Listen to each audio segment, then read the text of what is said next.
नमस्कार, आप देख रहे हैं क्राइम खुलासा टाइम्स न्यूज। चलते हैं देश दुनिया की कुछ बड़ी।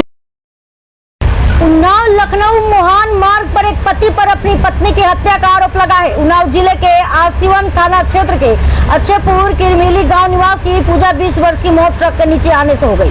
मृतक के पिता अनिल सिंह के अनुसार उनके दामाद कुलदीप सिंह ने पूजा को जानबूझकर ट्रक के नीचे धकेल दिया।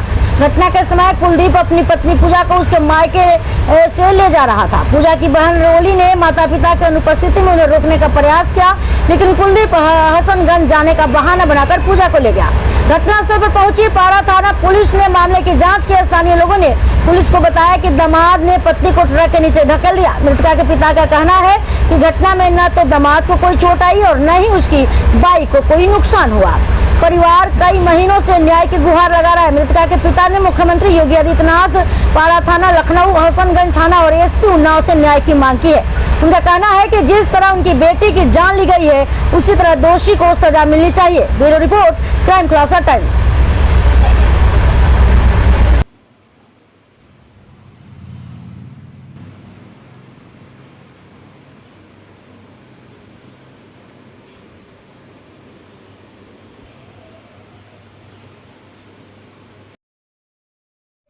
हम हसनगंज थाने गए, वहाँ हमारी कोई सुनवाई नहीं हुई और हमारी बहन को इसलिए मारा कि उनका मेरे जीजा का अफेयर चल रहा था उसकी बड़ी वाली भाभी के साथ में, सावित्री के साथ में अफेयर चल रहा था कुलदीप का, इसीलिए मारा।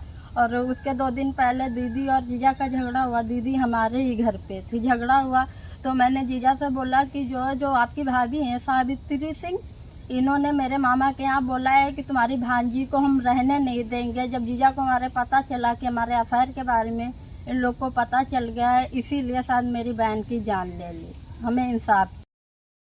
आप बताइए, क्या नाम है आपका? रोली सिंह। किस गांव के निवासी हैं? अच्छेपुर किरमिली। ये जो आपके बहन के साथ हादसा हुआ था, जो आपके बहनोई यानी कि जीजा हैं, तो लिवाने के लिए आए, तो क्या है मामला? वो पंचम खेरे से आए थे करीब 2 बजे। हमारे पिताजी और मम्मी कोई घर पे थे नहीं, हम अकेले थे। दीदी से बोले चलो तुम्हारी झुमकी छुड़वा दे, चल के हसनगंज जाना है। हमने दीदी को जाने नहीं दिया, दीदी को रोका तो हमसे भी झगड़ा हुआ जीजा का। फिर ज़बरदस्ती लेके चले गए। जब उन्होंने बाइक पे बैठाला तो हंस के मेरे तरफ बोले कि रोली तुम हमको जाने तो नहीं दे रही थी, लेकिन अब शकल नहीं देखने को पाओगी। ये बात किसने कही? कुलदीप सिंह ने, मेरे जीजा ने बोली ये बात। फिर उसके बाद हम पीछे भागे तो, लेकिन वो बाइक से थे, कहाँ हम उनको पकड़ पाते। फिर पिताजी लोग को अपने बुलाया, उनको पूरी बात बताई। उसके बाद करीब हमको 6 बजे पता चला। वहीं से पता चला, फ़ोन पे किसी ने डाला था, वहीं से पता चला। उसके बाद फिर ये मिट्टी भी छोड़ के भाग गए। मिट्टी हम लोग को लवारिस में मिली। जब गए वहाँ से फ़ोन भी हम लोग को नहीं किया, कुछ बताया भी नहीं हम लोग को। बाद में दूसरे दिन फ़ोन करके अपनी सफाई दे रहे हैं कि रोली पिताजी को भेजो, मम्मी को भेजो, यहाँ पे आके देखें गलती किसकी है। मिट्टी के पास नहीं थे, अलग जाके फ़ोन किए, बोले यहाँ पे आके देखो गलती किसकी है। आप क्या चाहते हैं? जो हादसा करके इतना बड़ा हादसा हुआ आपके बहन के साथ, आप लोग क्या चाहते हैं? हमको इंसाफ चाहिए। जो जैसा किया है ना, उस हिसाब से हमको इंसाफ चाहिए। इनको जेल होनी चाहिए। आप लोग क्या चाहते हैं?